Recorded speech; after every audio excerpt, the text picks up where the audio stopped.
पश्चिम बंगाल के मुख्यमंत्री शुभेंदु अधिकारी के शपथ लेने के कुछ दिन पहले ही मारे गए निजी सहायक यानी पीए चंद्रनाथ रथ को लेकर के एक बड़ी खबर सामने आई है। इनकी गोली मार करके हत्या कर दी गई थी और ये मामला तेजी से गरमाया हुआ था। लेकिन अब इस पूरे मामले को लेकर के एक बड़ा खुलासा हुआ है और एक हाई प्रोफाइल व्यक्ति की गिरफ्तारी हुई।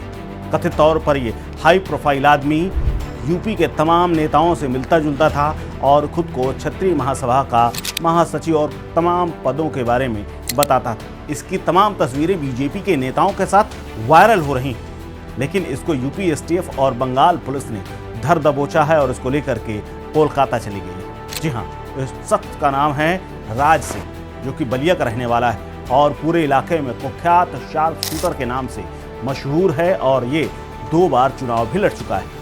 राज सिंह को पुलिस ने अयोध्या से गिरफ्तार किया है, वो जहां छिप करके रह रहा था। हालांकि मां का कहना है कि बेटा उनका निर्दोष है और वो वारदात वाले दिन बलिया में था। हालांकि पुलिस के मुताबिक इस गिरफ्तारी को लेकर के पुलिस का कहना है कि बिहार के बक्सर से 2 दूसरे अन्य आरोपियों की गिरफ्तारी हुई है। मयंक राजमिश्रा, विक्की मौर्य, विशाल श्रीवास्तव की गिरफ्तारी के बाद पूछताछ की गई है, जिसके बाद राज सिंह का नाम सामने आया है। और ये राज सिंह है कौन?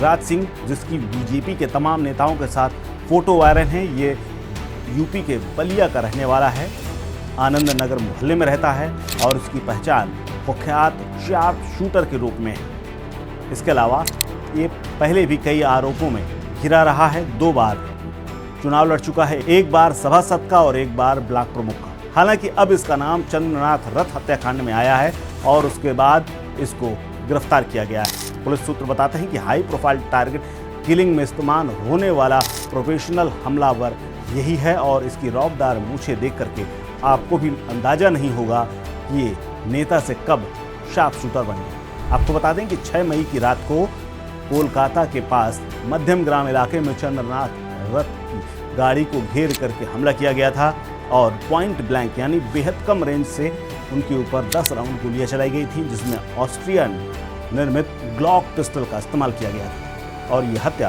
पहले से बहुत प्लानिंग करके कराई गई थी।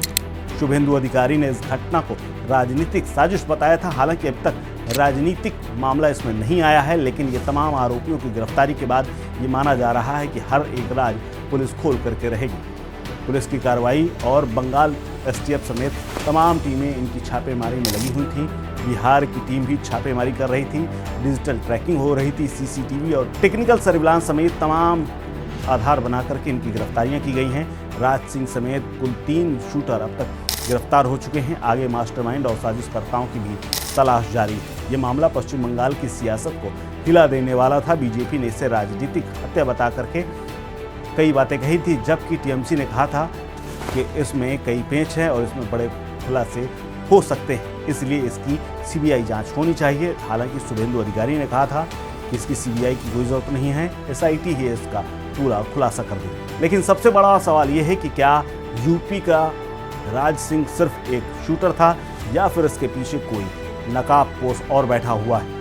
पूछताछ में खुलासे की उम्मीद है और अभी मामला चूंकि गर्म है तो जल्द ही और बड़े खुलासे हो सकते, कुछ और गिरफ्तारियां भी हो सकती। लेकिन कोलकाता की हत्या, यूपी का कनेक्शन, ये काफ़ी चौंकाने वाला है और एक बड़े हाई प्रोफाइल जिसकी तमाम लोगों के साथ, मंत्रियों के साथ फोटोज़ हैं और वो बीजेपी के नेता हैं, बीजेपी के मंत्री हैं, तो कई सवाल खड़े करता है कि आखिरकार ये शूटर इन तमाम मंत्रियों और इन तमाम नेताओं के साथ क्या कर रहा था। फिलहाल इस खबर में इतना ही। बाकी अपडेट्स के लिए बने रहिए स्टेट मिरर के साथ।